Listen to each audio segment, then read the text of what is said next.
हम शहर में रह रहे थे और वहाँ एक अच्छी काम वाली बाई मिलना मुश्किल था। हमें घर का ख्याल रखने के लिए किसी की ज़रूरत थी, क्योंकि मैं और मेरी पत्नी दोनों कामकाजी थे।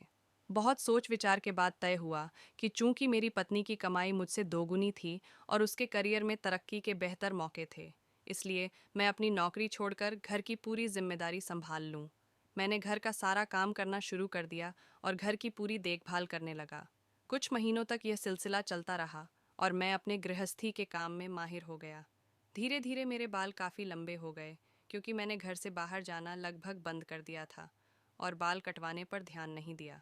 यहाँ तक कि मेरी पत्नी भी अक्सर कहती थी कि लंबे बालों में मैं अच्छा दिखता हूँ, तो मैंने उन्हें वैसे ही बढ़ने दिया। ज़्यादा समय नहीं बीता था कि मेरे कपड़े पुराने और ख़राब होने लगे। मैंने नए कपड़े खरीदने की इच्छा जताई, लेकिन मेरी पत्नी ने कहा कि उसने अभी अभी नई कार खरीदी है और पैसे की तंगी है। सुझाव दिया कि मैं कुछ समय के लिए उसके कपड़े पहन सकता हूँ, क्योंकि उसके पास बहुत सारे कपड़े हैं। उसने अपने टॉप्स और जीन्स मुझे पहनने के लिए दे दिए।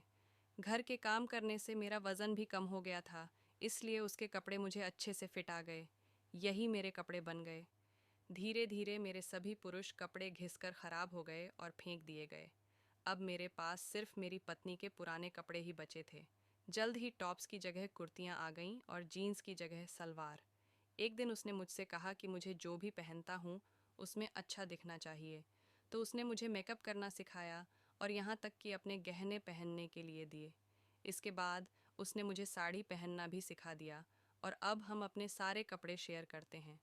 आज वह जल्दी घर आई और मुझे बाहर जाने के लिए तैयार होने को कहा। मैंने मेकअप किया, गुलाबी साड़ी पहनी, अपने सबसे महंगे झुमके पहने और बालों को अच्छे से स्टाइल किया।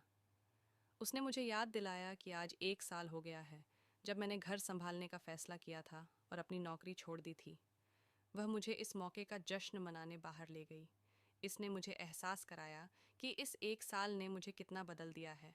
अब मैं बाहर भी खुद को एक महिला की तरह सहज महसूस करता हूँ